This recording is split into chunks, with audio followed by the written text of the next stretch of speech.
Welcome to Empowered by AI, the podcast for women entrepreneurs ready to harness AI to take their businesses to the next level. I'm your host, Michelle Muncie Silva, founder of Innovative AI Studios. You may have left corporate life to start this entrepreneurial journey, but you don't have to go it alone. Here, you'll find a supportive community of like-minded women and an invaluable thought partner each week, as my guests and I share actionable insights you can use right away. So let's dive in together. Life is going on right now, whether we're ready for it or not. I have a new community starting. I'm going to be leaving town to speak somewhere next week. Haven't packed a thing. And let's see what else. Oh, and I sell real estate. Okay. You have extra time in the day that no one else has. Absolutely. Time is fluid. It's fluid with me. Yes. What you are doing is so amazing. Thank you. Who would ever thunk it? I want to introduce you to our friends because the first time I ever saw you was AI Festivus. Okay. So December. Yep. And you shared about AI enhanced video making, shared your amazing music video. Okay.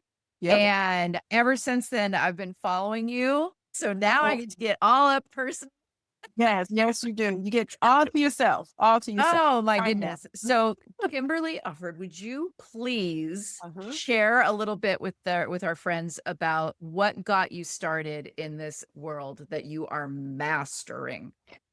Believe it or not, what got me started is I am a realtor. So let me just say this. I've been a marketer my entire career. That is my background, marketing and advertising. So I've always been in a creative type of atmosphere as well as entrepreneurial atmosphere.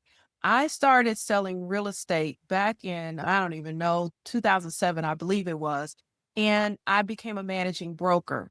When AI started getting popular, which was around the pandemic or so, I was managing agents and I always trying to find new ways to help my agents to brand themselves, to market themselves, to figure out what their unique value proposition was and how could they utilize that to talk to their target markets and to get listings and to get buyers and just show value. And started with I have a good friend of mine who is like an AI guru in the real estate industry and with entrepreneurs. That's Marky Lemons Rao. And Marky was like, girl, she texted me one night, said, girl, you got to get on this right here. And it was Chat GPT. Almost the same as you. Right? And somebody grabbed us. Oh my God. And it was it was just to the moon from then. And what I started out with was, again, branding, marketing, showing entrepreneurs how to brand themselves, which naturally progressed into the image and video creation because I was showing realtors and entrepreneurs how to create social media videos to market themselves, B-roll video to market themselves. And as I started playing with Midjourney, and at the time, Runway had just come out, when I started playing with them, it was like, wait, I'm getting into something else here. But it became more so a creative outlet for me at that time. Yeah, that's how it all got started. Isn't it amazing how it just snowballs for individuals, right? It does, because the AI doesn't stop moving. And so you're constantly trying to catch up with it. Can you tell us a little bit about the vision behind Playground Pastime? Because that seems to be this just absolute brand. huge Yeah. endeavor. Oh gosh, where do I start? So as I started working with Midjourney, I started realizing I could do some world building here. I can create images in the fashion of images that I see and that I would like to see. And I've always been a sci-fi junkie, a Trekkie, and as I was growing up. And so loved science fiction, love anything science fiction that comes on TV, dystopian, anything. I love all of that. And so I started creating a lot of images in what I would call retro Afrofuturism. And I wanted to see images that look like me, but were projected into a future or a time that was fluid. And I pulled a little bit of my childhood in there too, of images that I wanted to see as a kid. And I just made it this world that I called Playground Pastime, like going off into the playground and just playing and just being free and seeing what you wanted to see. And that's what we did as kids. Oh my God, we could play all day, as I've seen a lot of people say, with a stick and a Yep. can or a rock or just a flower pot with mud in it. We'd have a great time. And it was that imagination. And so that playground pastime is what I thought about when when you're playing on that playground and you're just thinking, you're just imagining and nothing is confining you. And so that's how that brand started. And then it just branched off into a lot of other things, because everything now that I do creatively, I put under that banner of Playground Pastime. Oh, that feeds my soul. Yeah. I love that. I love that. You just touched on all the nostalgia of that creativity that I think a lot of us let go of because we feel like we have to. We were told by well-meaning individuals that independence meant a different type of work. And so it's almost this reconnecting with a person that we really believed was possible when we were very young. And here's the thing about it. When you do that and you put it out there, you find yourself connecting with other people who are also looking for that connection or lost that connection or forgot about that connection. Because as I kept putting images out there, and at first it was just, hey, this was something cool that I did. Let me put it out there. More and more people were commenting and saying, why am I feeling a way about this? As I look at this, why is this touching me in whatever kind of way? And that's when I realized, I was like, you know what? A lot of others need to revert back every now and then and just see things that they wish they could have seen or whatever. Yeah. It's like you said, it's touching the soul. Yeah, Yeah. yeah, for sure. I love the fact that you're also honoring in that same space, you're honoring the fact that there's still work to do. That Yes. you said in a recent post, you wrote that AI doesn't quite see us yet, not fully, not 100%. What kinds of stereotypes, omissions Yeah. have you seen most often in AI imagery, and how are you actively pushing against that? Jeez. So this is very interesting because when Midjourney 7 came out, we know that there were improvements to the imagery and all of that.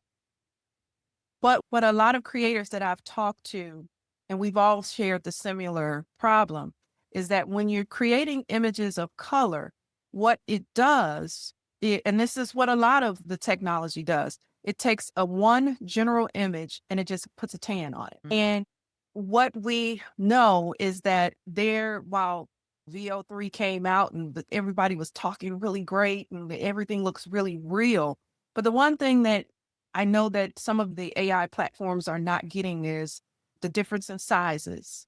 We're not all thin.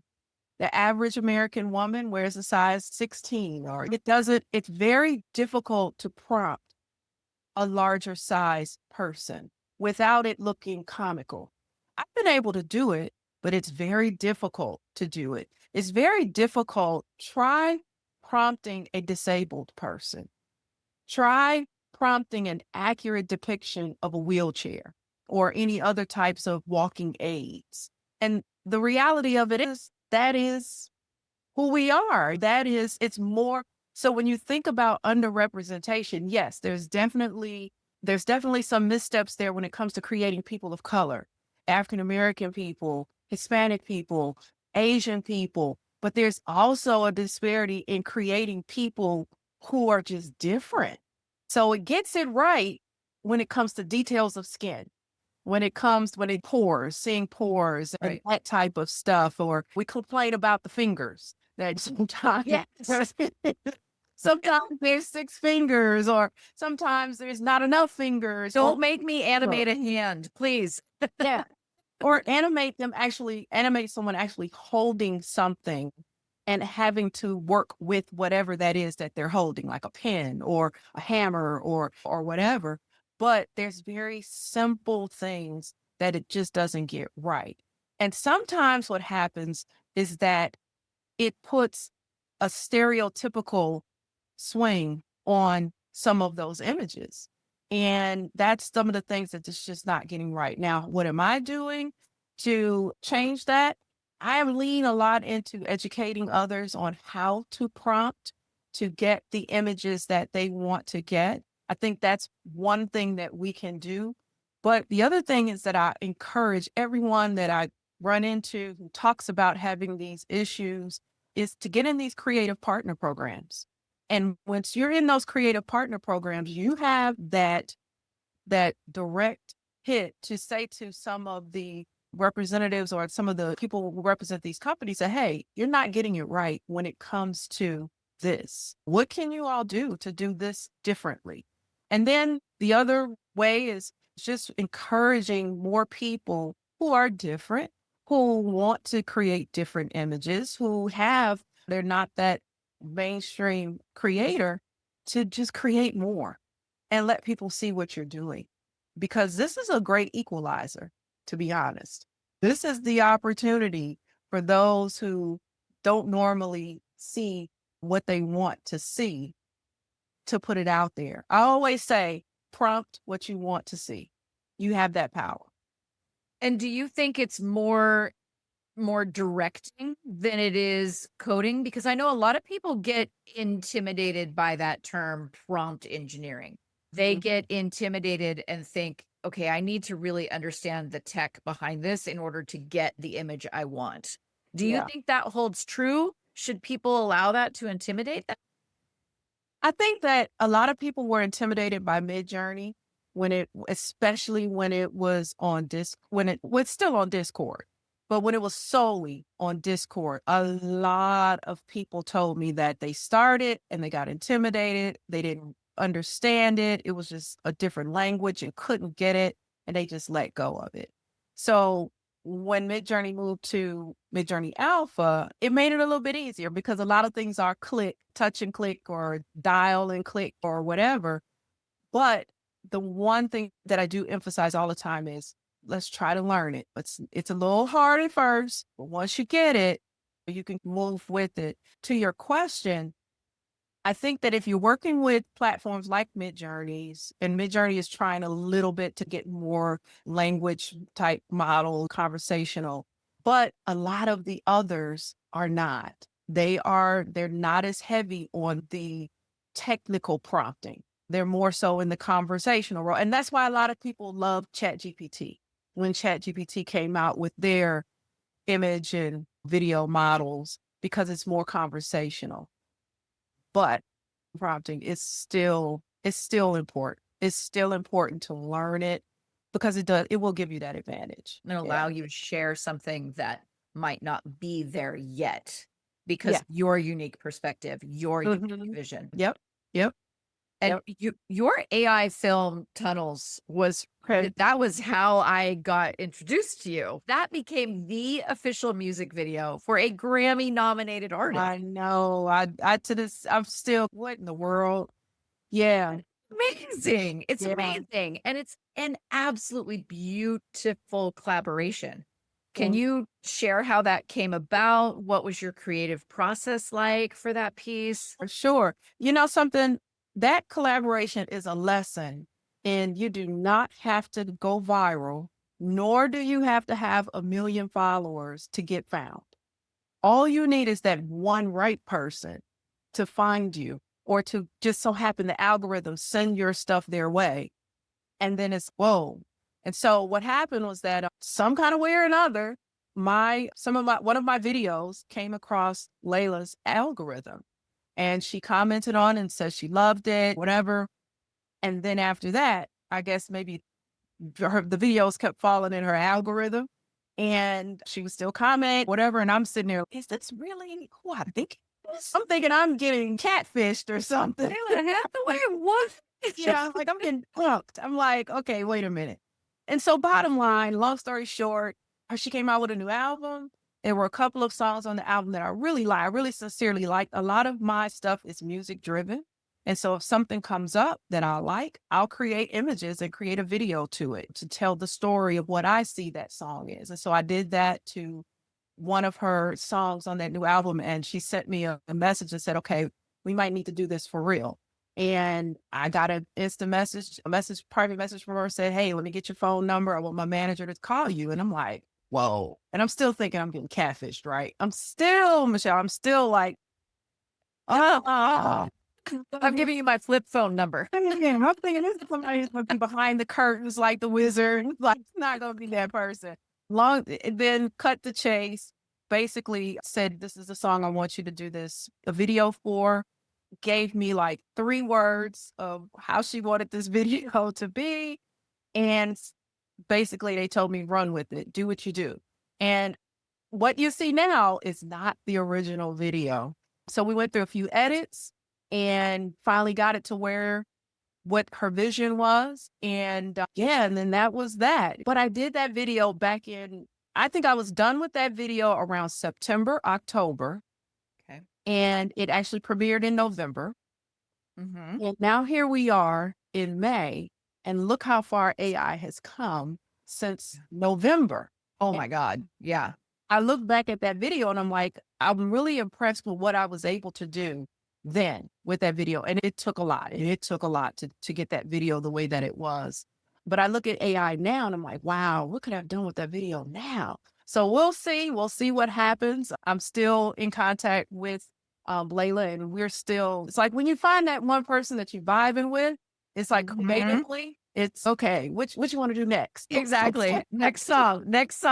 Yep. And what reactions have you received from either the music community, the film community about using AI in that way? Because your work is so authentic. It's alive. It is so gorgeously you. Thank you. Thank you. You know what? I've gotten every now and then you'll get someone that'll comment on it and say, hey, AI is not real. You're not doing that's not imaginative. And I just delete them and keep going. But the majority of the feedback that I have gotten, because I actually did something for another Grammy artist after Lalah, has been very good. It has been very good because if you think about it, a lot of these music artists, especially, they're looking for something new, something fresh, something that complements what, they do or complement their brand. And whether we like it or not, AI is here. And I look at it not as a replacement, but as a tool to enhance what others are already doing. And so the reception has been really good. And I'm pleased about that. As a matter of fact, one of the sponsors we'll talk about that probably later. One of the sponsors of my AI film contest is an entertainment company that a distributor, Code Black Entertainment, that understands this is where we are, but also understands that let's use the AI to introduce audiences to things that we can bring in actors for on the after part of it, produce into larger films. So it's been pretty good. Yeah. I love that concept of AI as almost like the appetizer. Yeah. Is that kind of the sentiment behind that? Yeah, that's what I'm getting from some. It's like AI is the appetizer to create short stories that lead into other larger things. Because think about it, with social media, a lot of the content creators who have gone viral or who are really making it big right now, they started off with smaller versions of that content. And that's how they're looking at AI. At least this company is. That's how they're looking at AI. Now, others are going full out. But yeah. God, that's fascinating. That's a fascinating concept. Ooh. Or maybe even incorporating them into one another. I've even heard of concepts of part of different content being AI merging in with the real world. It's fascinating. Oh my God. Yeah. I'm gonna geek out about that. I'm gonna sit and stay with that for a minute, but that's okay. That's all right. For the purpose of our conversation, I will behave myself. It's okay. It's okay. I'm in good company for that, right? Yes, absolutely. Oh my goodness. And you have not only you're not satisfied with running your own production company. Now you're opening it up to all these other creators because you have a Playground Pastime AI film contest Yep. that I would argue is not only bold but needed. Yeah. This kind of space that you're providing for original Yeah. content in AI. I love that you're doing this. Was it your intention for the contest originally to just open up that space? What kind of stories are you seeing emerging Yeah. from the entries? Yeah. So when I saw other contests that were going on and contests that I was interested in getting into, I feared that my content or my videos would get lost in the shuffle of all of the other videos that were highly graphic, meaning they were really like all the bells and whistles were thrown in with these teams of 6 or 7 people putting these videos together who are going to just drown out my story, my very simple but compassionate or touching or whatever story. And so I didn't engage in in those contests because I didn't feel like it was for me. I wouldn't have felt seen in those Mhm. contests. And so that's what made me say, you know what? I'm the only one who feels that way because I know a ton of creators that I follow on Instagram and we may have talked to each other and they'll say, no, I didn't really enter the contest. I didn't do whatever, or they just didn't enter for whatever reasons. And so that's why I wanted to do the AI film contest with Playground Pastime because I wanted to create an environment where everybody could feel that they could tell their story, whatever that story was, not have to worry about being drowned out by 10,000 other entries from teams and they're putting these great things together and, what have you, but focusing on storytelling, but focusing on storytelling of either underrepresented creators or stories. And oh my God, the entries that we have gotten, there have been some where we just laughed and because it was just hilarious. But then there have been some that that, wow, told stories. We got entries from all over the world, basically, for this contest.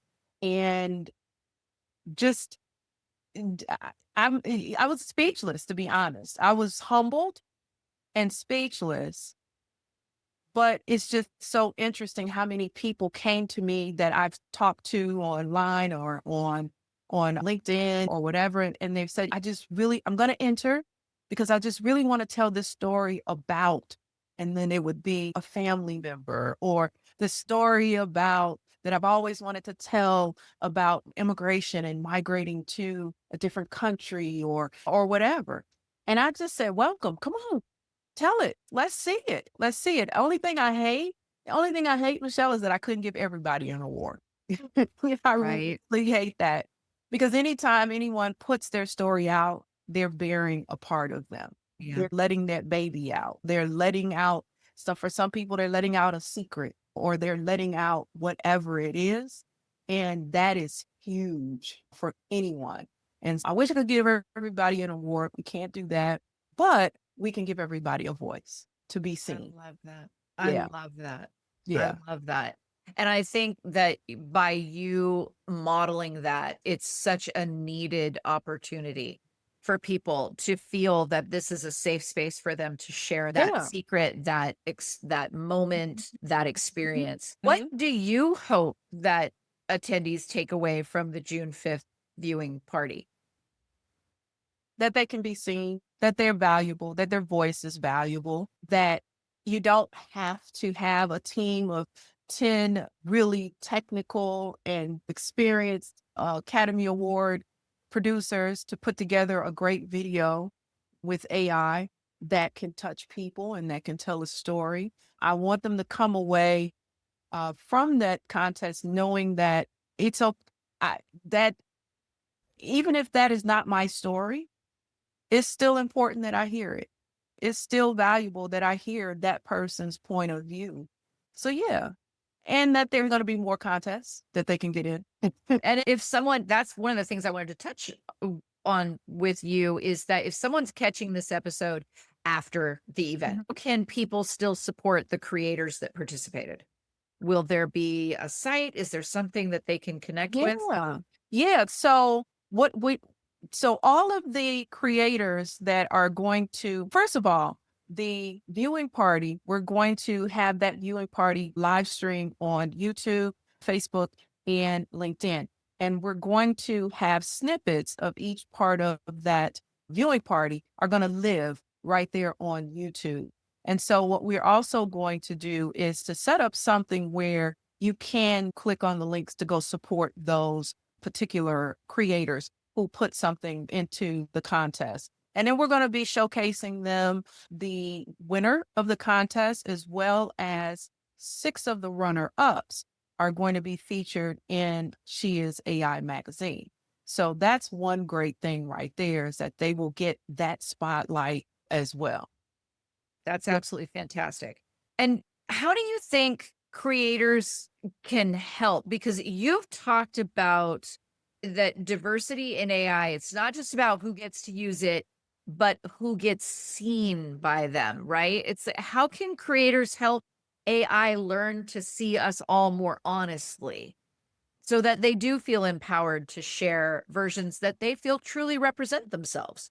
Yeah, I'm gonna be honest with you, Michelle. That is still an obstacle that I am trying to jump over myself, because the AIs, they have learning model, training models and learning models that they pattern themselves after.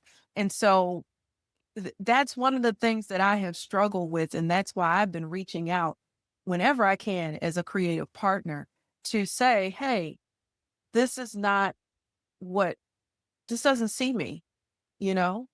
How can I help you all to help it? Because I'm not training it. I'm working with it. And what I do, like with Midjourney, you know how you can train your own personalization code and all that other great stuff. Yeah, you could do that.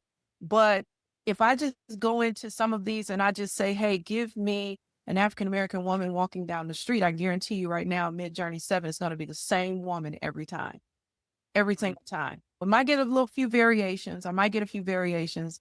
What was even more, I will share this with you. This is the first time I've shared this. I shared this with my group because as I was training, this happened. And it was like, wow. And it was so interesting because it was everyone that was in my training was like, whoa. I did a prompt in Midjourney. I was showing them how to use the new parameters in Midjourney. And I created a prompt, and it involved an African American woman. And I just kept getting the same woman. And this was happening in real time. It was perfect, actually. And then I said, let me put on the weird setting. And I don't know if you're familiar with the weird setting in Midjourney. And Yeah. put on the weird setting, you're supposed to get different, but supposed to get a little, I don't know what's the word I want to use for it. I sometimes use, it gets a little funky, Okay. A little outside the quirky, box. little outside the box. I put weird on, and all of a sudden, I got an African American woman who was slightly overweight. And then it was like 3 or 4 different African American women. And I said, so I have to turn on weird in order to get a different type of African American woman. And everyone is like, people were coming off of mute and they were like, whoa, that's messed up. And it was like, Yeah. let's dial it up some more. Let's see what we get. And the more I dialed up weird, the more I got different images of African American people. And it was just like, wow, why would I be categorized as weird? That's interesting. And so that just goes back to your question, what can we do? Just, I would say, make these developers and those who are involved with these platforms aware of what's Yeah. happening. Exactly. This is the lived experience of an Yeah. entire group of people. Yeah. Yeah. I know. And I have another very good friend. We've met online. We met on Instagram. We've never met in person, which is the beauty of all of this. And she's Asian American. And she told me, she said, because I thought I was the only one. I thought it was just a issue with me. And she said, no. She said, every time I would prompt for an Asian woman, she said she'd always get a geisha. And I'm like, really? And she said it got so bad. So there's this one platform in particular. She sent them notes, she sent them emails, and they ended up giving her like free few months because they couldn't figure out what was going on or whatever. But I was like, okay, come on, guys. Yeah. How can we not make this better already? Well, yeah. So just And keep on. that's what I was just going to ask you. It's like that, just keep up. The idea is like, what is your advice for marginalized creators who want to enter this AI space but feel hesitant? Maybe they've had some of these experiences, they're unsure how to work around it. I would say enter anyway. I would say do it anyway because somebody has to do it and somebody has to figure it out. And it's not that hard. It's not that hard. It's just going to take a little bit more and then expose others. And that's what I do all the time. Like I sit here till all hours of the night trying to get one image a certain way. And when I do finally get it, it's yes. And I'm posting that. And I'm putting that out there in the atmosphere for others to see that you can do this. We can do this. This is the great equalizer. It really is. And this is our opportunity to show the images that we want to see and that you want to see, or anybody wants to see, or anybody deserves to see, or needs to see. And all we got to do is just do it. It's all the power is in our hands. Yeah. And you're clearly building more than art, right? You're building community. You're building a shared vocabulary, I would argue. Yeah. And legacy, I think, Yeah. if that's fair to say. What do you want your work to teach the next generation of AI wow. artists? No pressure. Oh, no pressure at all. I would say don't allow yourself to have limitations. If you can think it, now we're at a point where if you can imagine it, you can create it. And I think that's what fuels me. It's because there are so many different things. Like I know how to play the piano, I know how to read music, but I'm not a great musician, right? But I love music. And there's nothing worse than having a melody in your head and not being able to play it. That's a very technical thing to play a piano, right? Same thing as art. I collect art. I can't paint a lick. Okay. Don't ask me to paint anything. I Color can't by paint number? not No? even my nails. Okay. I can't even paint my nails without going all over my thumb. And what is going on here? There's nothing worse than to have a vision of something artistic in your brain, but you can't paint it. That's why prompting is so important, because if I have this vision in my mind, I can now prompt this AI to create that. And so that's what I would encourage. And I don't care how old you are, I don't care how young you are, just do it and just put it out there. You never know, who you're going to touch with that. And to be honest with you, who knows where AI is going to be with that next generation? Who knows? Yeah. I can't even imagine. That's what's so energizing. Is like, you're not just prompting for right now, you're prompting for possibilities that are going to ripple effect into the future. Because I'm looking at literally, I always say this, so my listeners are going to be like, God, Michelle, get a new phrase. But it's AI is like dog years, right? Say that too. Yes. It's since I've seen you at AI Festivus, right? Yes. There are so many leaps. I can't even tell you. And so it's like, when I see that image that you created at that moment, it's only going to inspire me to play just that much more intensely with what's available now, because how you made that back when this was possible, and now this is possible. Let me tell you, Michelle, I have gone back and pulled up the first photorealistic images that I did, and then put those same prompts and use them as image references into Midjourney to just see what would happen. And so now I don't even really have to create anything new. I'm going back and pulling some of that old good stuff and putting it in now. And that's, whoa, Yeah, it's amazing. Yeah, I say that too, that AI has it's like dog year. It's the worst what it'll ever be today because Right. tomorrow it's going to be even better. Yeah. Yeah. And it could very literally be tomorrow. And we're not just saying that figuratively. Absolutely. So I want people to connect with you because I just want to like the energy that I feel from you, the energy that I feel selfish almost having the conversation because you're going to extend me through my weekend. But it's just like, where can people connect with you to explore Playground Pastime, view your amazing films, your Yep. visuals? Where are they gonna get you? I am on all social media platforms. I'm on Instagram under my name, Kimberly Offord, and under Playground Pastime. And they can always go to my website, which is PlaygroundPastime.ai. They can find me there. And there's I have my portfolio there, and I have some links to some of my other videos that are there. And you can find me on LinkedIn as well to follow up with me or to reach out or to see what am I doing or join one of my communities or what have you. Yeah. So let's give a minute for you to have some space with that. What is next for you? Oh, goodness. You want to narrow it down a little bit?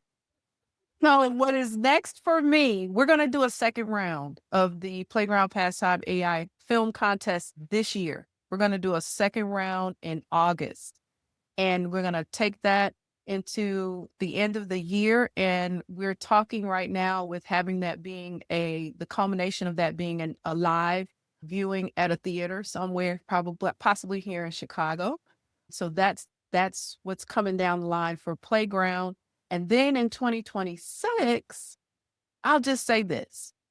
If you put the URL Chicago AI Film Festival in your thing, in your up top there, in your search engine, it'll come right back to someone that I know. Oh So, my goodness. so we're growing, expanding, and I'm really excited about that because I want to include a broader community. And then I got a couple of other things up my sleeve that I'm doing with that. And I have been working with someone, and I won't tell too much of it, but in terms of turning some of my creations into actual series. So we'll see. Yeah, we'll see. Oh, this is so exciting. I am going to follow your work. I'm waiting with bated breath. I appreciate it. Me too. I can't wait to see what happens either. I know. It's like that is the hardest thing for some people, and maybe we'll leave with this thought, is you hear all the time people say, just go with the ride, just ride the wave. Don't try to force anything. Just go. And whatever anyone's spiritual beliefs are, just put it out there in the atmosphere and then just go for it and just ride the wave and just watch. Just look out the window and watch what happens. And that's what I'm doing right now. And that's been the hardest thing to do, is to let go and to just ride with it and just see what happens next and see who comes to you and see who's impressed and this, that, and the third. And it's just gravitating and I want to help because I believe in this. And it's a beautiful thing. It's a wonderful thing. So I would just say, with all this AI that's changing and moving, just let's ride with it and see what happens. I love it.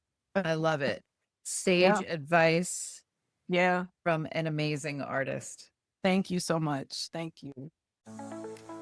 Thank you for tuning in to Empowered by AI. If today's episode sparked ideas, don't wait. Follow the link in the show notes to visit innovativeaistudio.com and download your free resource, created to help you put today's insights into practice.